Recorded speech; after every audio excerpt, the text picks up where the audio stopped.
The sky above Thesan 4 had always been purple and beautiful. The Valhari people loved to watch their 3 moons rise over the crystal forests. They were a peaceful species. They had 4 arms, silver skin, and large dark eyes that could see in the darkest night. For 10,000 years, they had built libraries instead of armies. They wrote poetry instead of war songs. They believed that violence was something only primitive species did. Elder Myre stood at the tall window of the council tower. She was old, even by Valhari standards. She had seen 200 summers come and go. She had welcomed dozens of alien species to her world. She had always believed that kindness and wisdom were stronger than any weapon. Today, she learned she was wrong. The Kreth came without warning. Their ships blocked out the suns like a swarm of metal insects. They were horrible creatures. 8 legs, hard shells, and mouths full of sharp teeth. They lived only to conquer and consume. They moved from planet to planet, taking everything and leaving nothing behind. Myre watched the first bombs fall on her city. Beautiful towers that had stood for centuries crumbled into dust.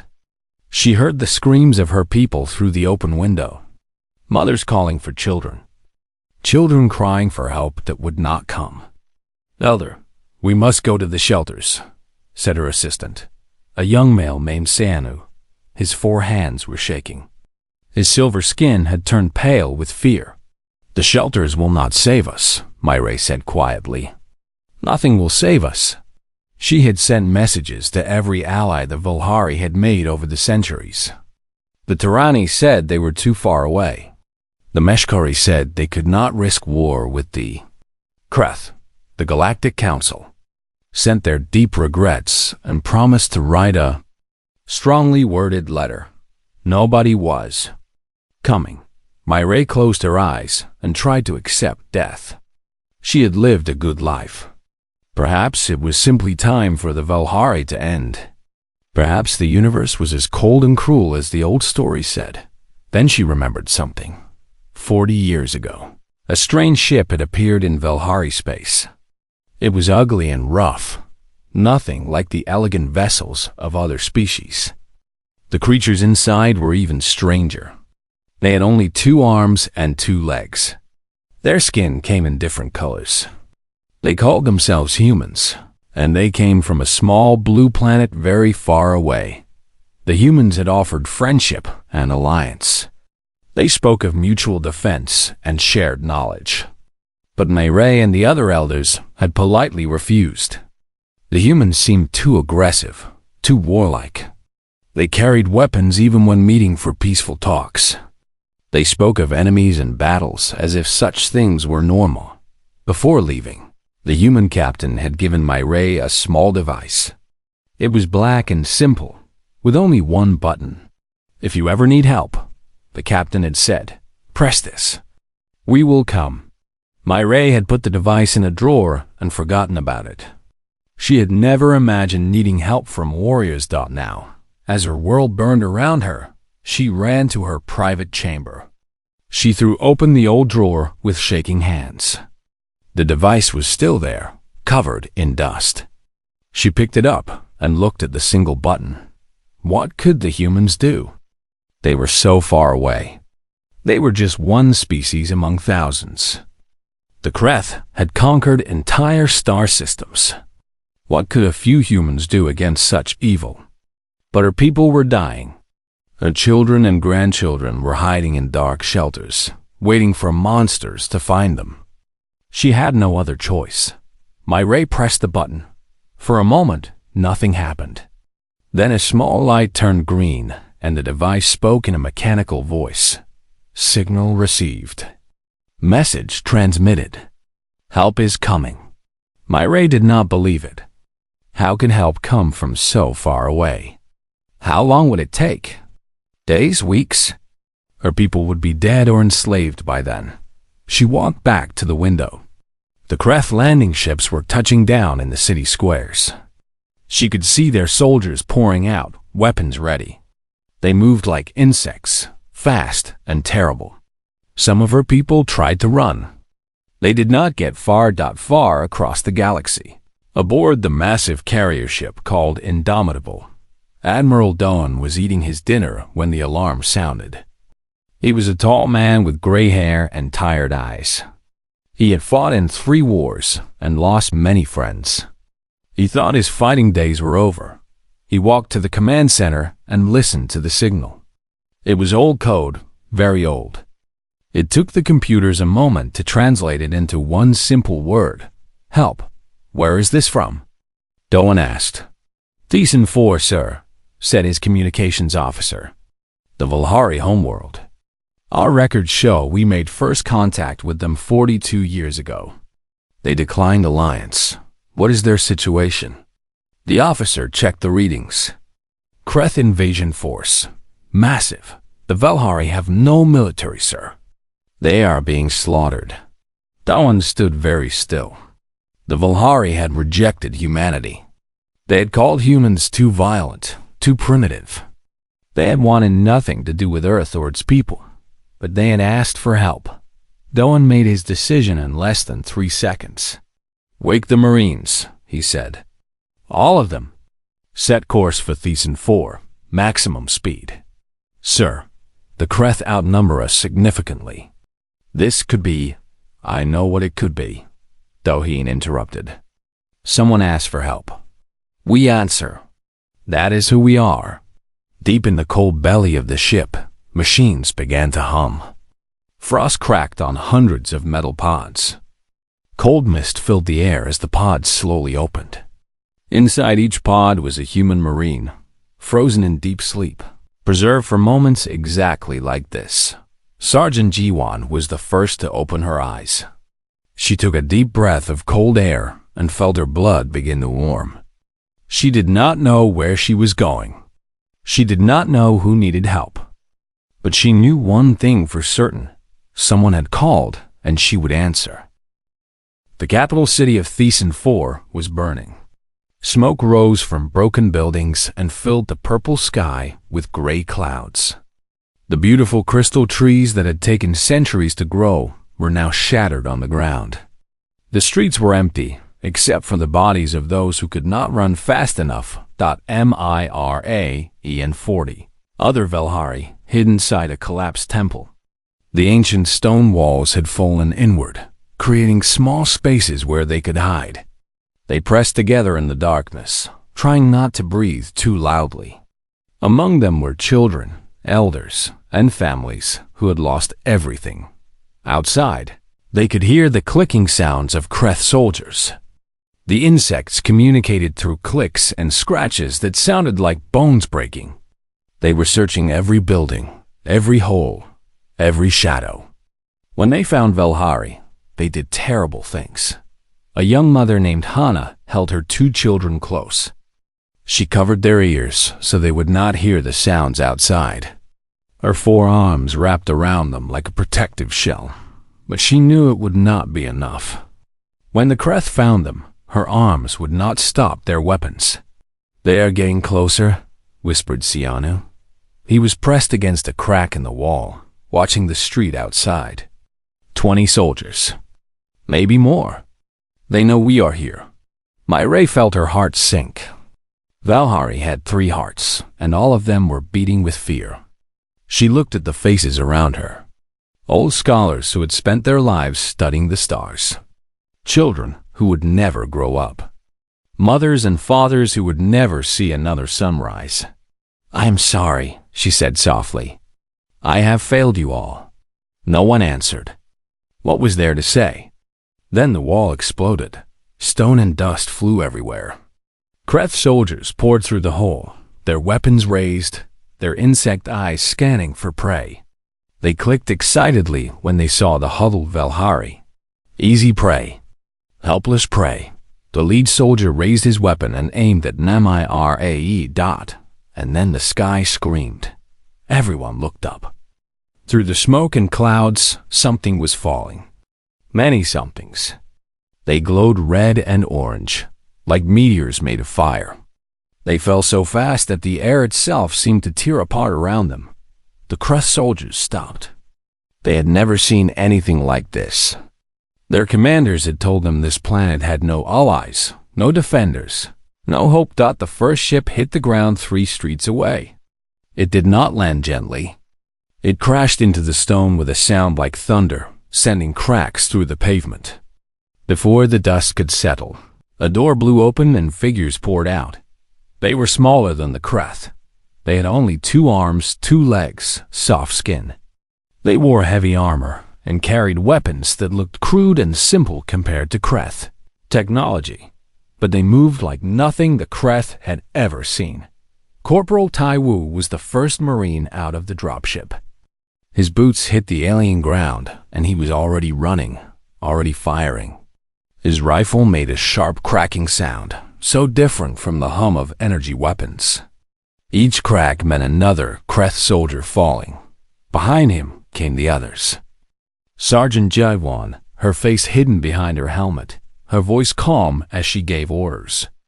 Private Sujin, young but steady, covering her team's left side. Corporal Yunji, silent and deadly, moving through the smoke like a ghost. Contact front. Tai Wu shouted. 30 hostiles, moving to engage. Copy, Jiwan responded. Sujin, Yunji, flank left. Tai Wu, with me. We pushed straight through. The Kreth tried to fight back. They had numbers. They had better weapons. They had conquered 100 worlds and never lost a battle, but they had never fought. Humans. The Marines did not stop moving. They did not hide behind cover and wait. They pushed forward, always forward, shooting and reloading and shooting again. When their rifles ran empty, they used pistols. When their pistols ran empty, they used knives. When their knives broke, they used their fists. Tai Wu took a hit to his chest plate. The impact knocked him back 2 steps. He grunted, steadied himself, and kept firing. The armor had held. Even if it had not, he would have kept fighting. Inside the temple, the Velhari watched in shock. The Kreth soldiers who had been about to kill them were now dying. One by one, they fell to these strange small creatures, who moved through the smoke like demons from an old nightmare. Sergeant Yuna reached the temple first. She stepped over the bodies of Kreth soldiers and looked at the Velhari huddled inside.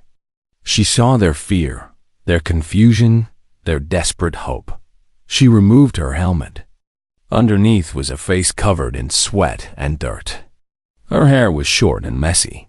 Her eyes were dark and tired. But when she smiled, it was the most beautiful thing Myray had ever seen. You called for help, Yuna said in broken Velhari. She had learned the basic phrases on the flight over. We are here now. You are safe. Hannah began to cry. Her children did not understand what was happening, but they felt their mother's arms relax around them. The terrible sounds outside were fading. The clicking of the Kreth was being replaced by the sharp cracks of human weapons pushing them back. Myray stood on shaking legs and walked toward Yuna. She had so many questions. How did you get here so fast? Why did you come? What do you want from us? But only one word came out of her mouth. Thank you. Yuna nodded and put her helmet back on. Stay here. We will clear the area. Then we will get you somewhere safe. She turned and ran back into the smoke. More dropships were landing across the city. More Marines were pouring out. The Kreth had expected easy prey. Instead, they had found something they did not understand. They had found humans, and humans do not abandon those who ask for help. Myray watched Yuna disappear into the battle. She thought about the word the humans kept using on their radios, a word she did not know. Marines. She did not know what it meant yet, but she knew she would never forget it. 3 days after the Marines landed, the Velhari capital was free. The Kreth had been pushed back to the northern mountains. Thousands of their soldiers were dead. The rest had retreated to a massive fortress built into the volcanic rock. The humans built a camp in the ruins of the city. They called it a Forward Operating Base, or FOB. To Myray, It looked like organized chaos. Tents went up in straight lines. Machines dug trenches. Vehicles moved back and forth carrying supplies and wounded. But it was not the machines that amazed her. It was the humans themselves. They did not rest. From the moment the sun rose until long after it set, they worked. They carried injured Velhari to medical tents. They handed out food and water to refugees. They cleared rubble from streets and searched destroyed buildings for survivors.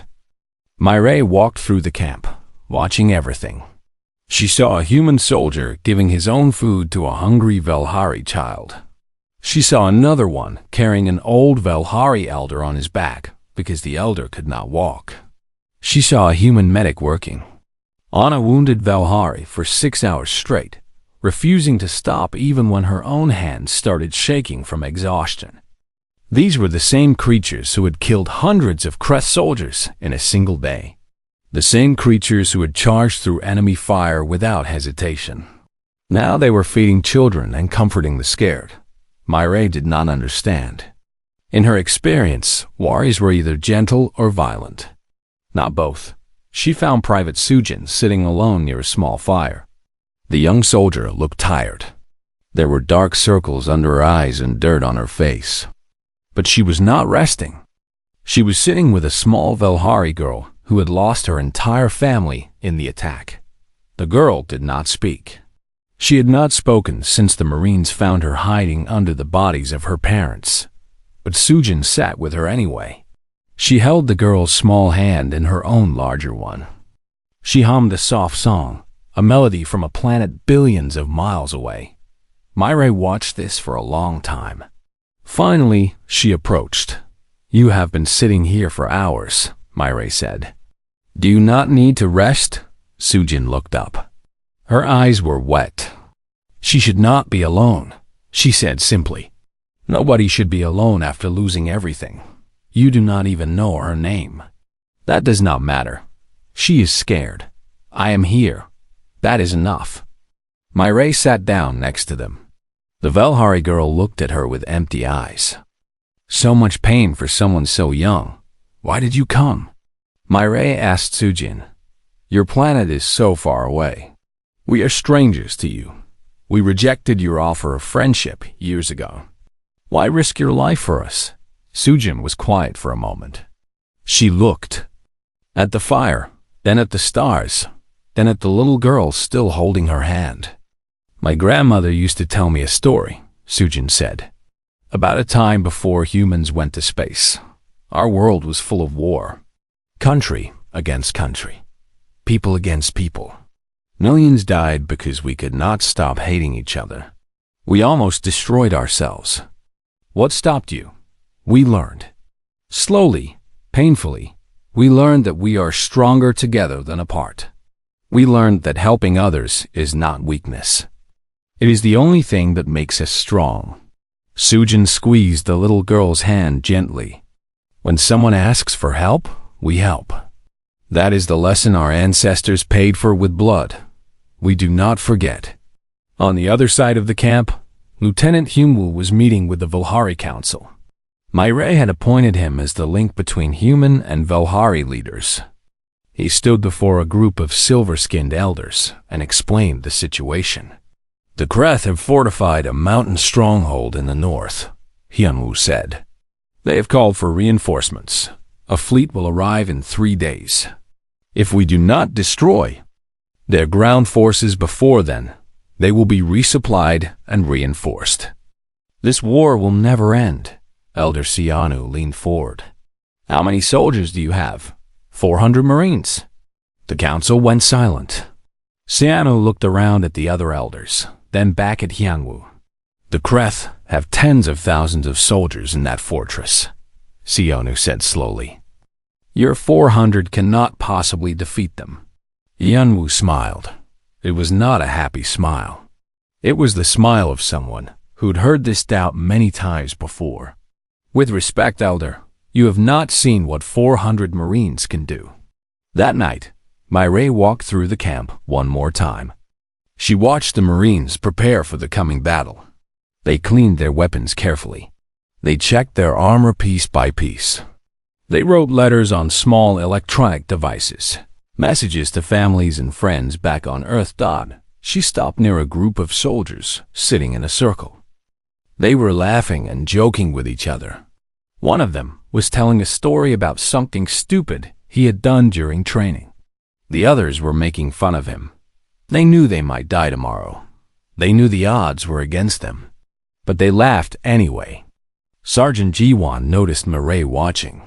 She stood up and walked over to the Volhari elder. "Can't sleep?"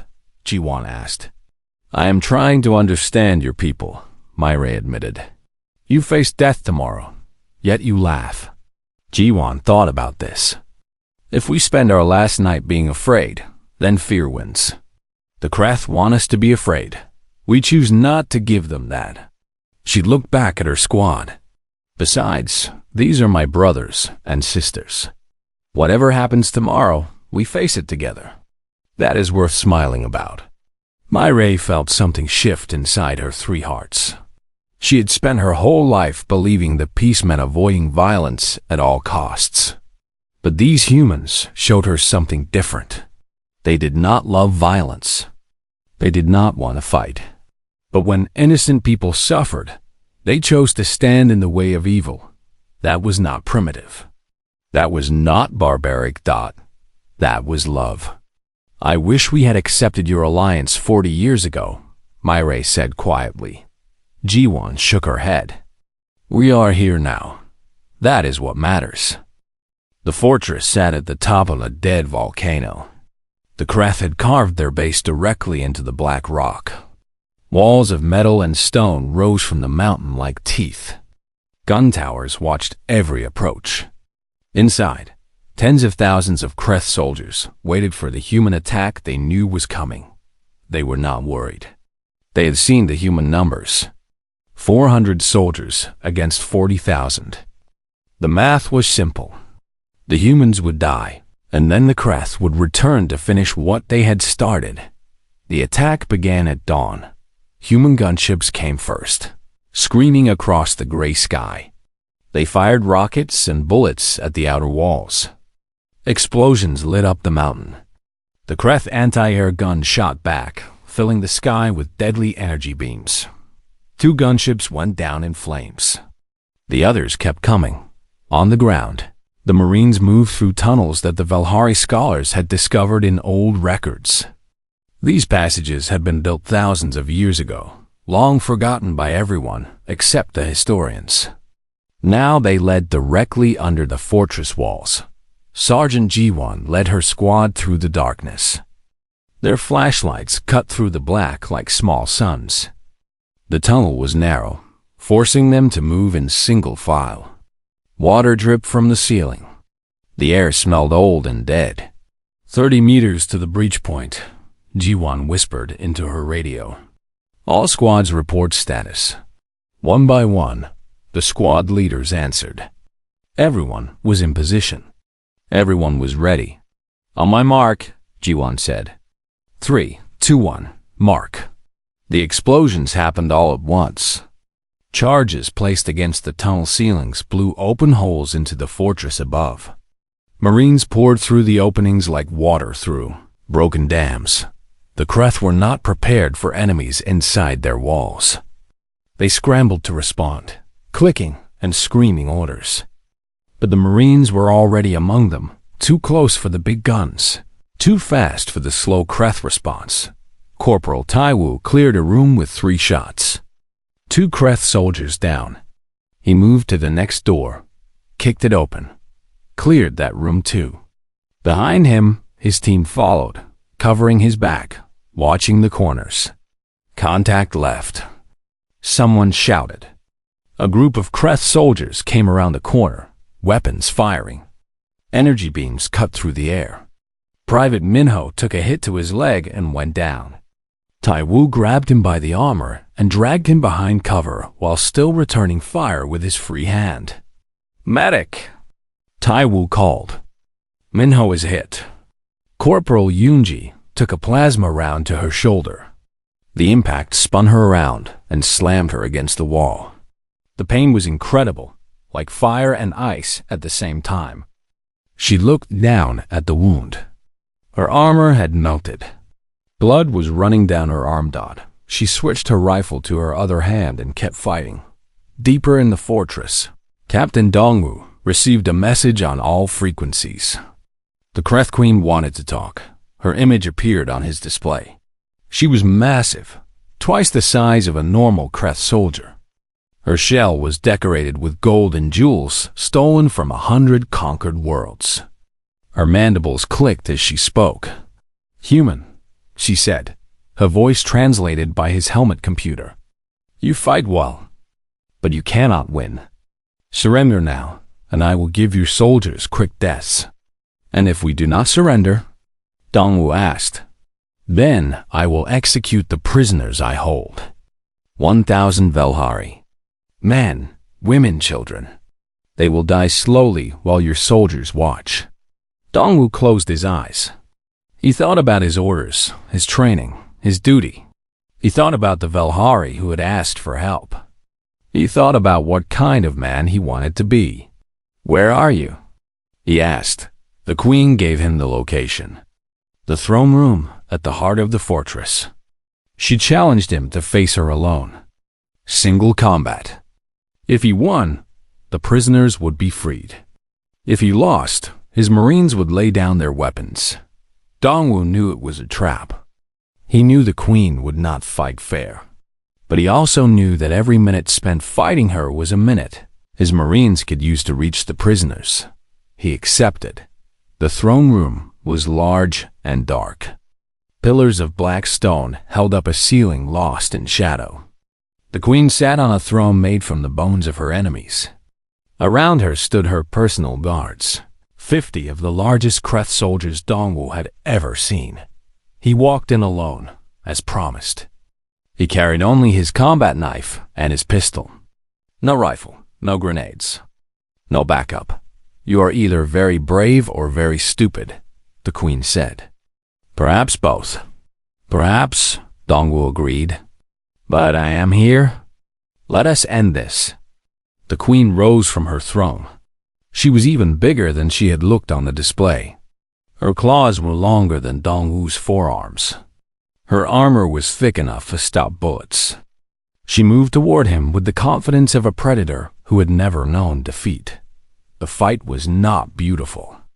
It was not like the movies Dongwu had watched as a child. It was ugly, brutal, desperate. The queen was stronger. Her claws cut through his armor like paper. She opened wounds on his arms, his legs, his chest. Blood ran down his body and pooled on the floor. But Dongwu was faster. He ducked under her strikes. He rolled away from her lunges. He got inside her reach where her size became a disadvantage.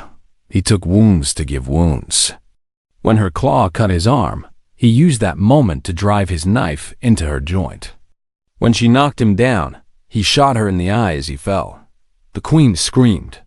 Half blind, bleeding from a dozen small wounds, she swung wildly. Dongwu dodged, stumbled, dodged again. His vision was getting blurry. He had lost too much blood. He had maybe 1 minute left before his body gave up. He made that minute count. He jumped onto her back, grabbed her neck, and drove his knife into her throat. Once, twice, 3 times. The queen thrashed and tried to throw him off, but he held on with strength he did not know he had. Finally, she fell. The guards stared in shock. Their queen, their god, was dead on the floor. A small human stood over her body, covered in blood, barely able to stand. "Your queen is dead," Dongwu said, his voice weak but steady. "Surrender now, and you will live. Fight, and you will join her." The guards dropped their weapons. Across the fortress, word spread quickly. The queen was dead. The human had killed her with a knife. The Kreth lines collapsed. Some soldiers tried to run. Some tried to surrender. Some kept fighting until the Marines cut them down. Taiwu found the prison chamber an hour later. 1,000 Velhari huddled in cages, waiting to die. He looked at the locks on the cages. They were heavy, complicated, designed to resist cutting. He did not have time for complicated. He grabbed the bars with his bare hands and pulled. The metal bent. His knuckles split open and blood ran down his fingers. He did not care. He pulled harder. The lock broke. The cage opened. The Velhari prisoners stared at him with huge dark eyes. They did not understand what was happening. They did not understand why this bleeding stranger was smiling at them. "It is okay," Taiwu said softly. "You are safe now. The monsters are gone." A small child, no older than 5 summers, reached out and touched Taiwu's bloody hand. She did not speak, but her eyes said everything. "Thank you. Thank you. Thank you." 2 weeks had passed since the mountain fell. The Kreth fleet had arrived to find their army destroyed and their queen dead. They faced the human carrier Indomitable and her escort ships. They faced weapons pointed at their bridges and marines, ready to board. They retreated without firing a single shot. Season 4 was free. The work of rebuilding had begun. Human engineers helped restore power to the damaged cities. Human medics trained Velhari healers in treating wounds and trauma. Human soldiers patrolled the streets, not as conquerors, but as protectors. Slowly, the Velhari began to emerge from their shelters. Slowly, they began to believe that the nightmare was truly over. Myre stood on a balcony overlooking the capital. The crystal forests were broken, but already new crystals were growing from the shattered stumps. Her people were wounded, but they were alive. There was hope again. Admiral Doan found her there as the suns began to set. "We will be leaving soon," he said, standing beside her. "The Indomitable is needed elsewhere. There are always more fires to put out." Myre nodded. She had known this moment was coming. The humans could not stay forever. They had their own world, their own problems, their own lives waiting for them.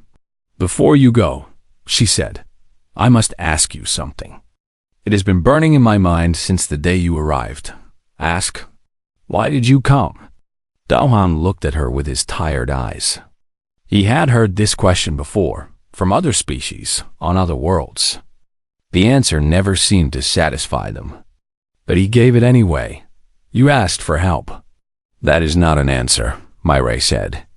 "We rejected your alliance. We offered nothing in return. We called your people violent and primitive. We wanted nothing to do with you. Why would you sacrifice your soldiers for strangers who insulted you?" Daohan was quiet for a long moment. He watched the purple sky turn orange as the sun sank toward the horizon. He thought about all the battles he had fought, all the friends he had buried, all the decisions that kept him awake at night. "When I was young," he said finally, "my grandfather told me a story.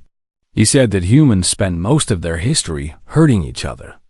Wars, slavery, cruelty beyond imagination. We were our own worst enemies. We nearly destroyed ourselves a dozen times. What changed? We learned something. We learned that the universe is very big and very cold and very dark.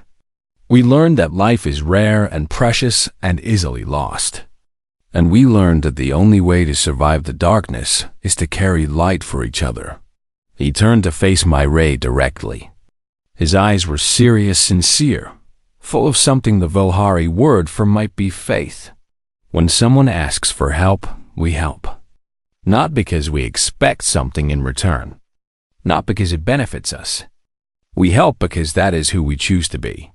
Every time we reach out to save someone, we prove that the universe does not have to be cold. We make it warmer, one act at a time.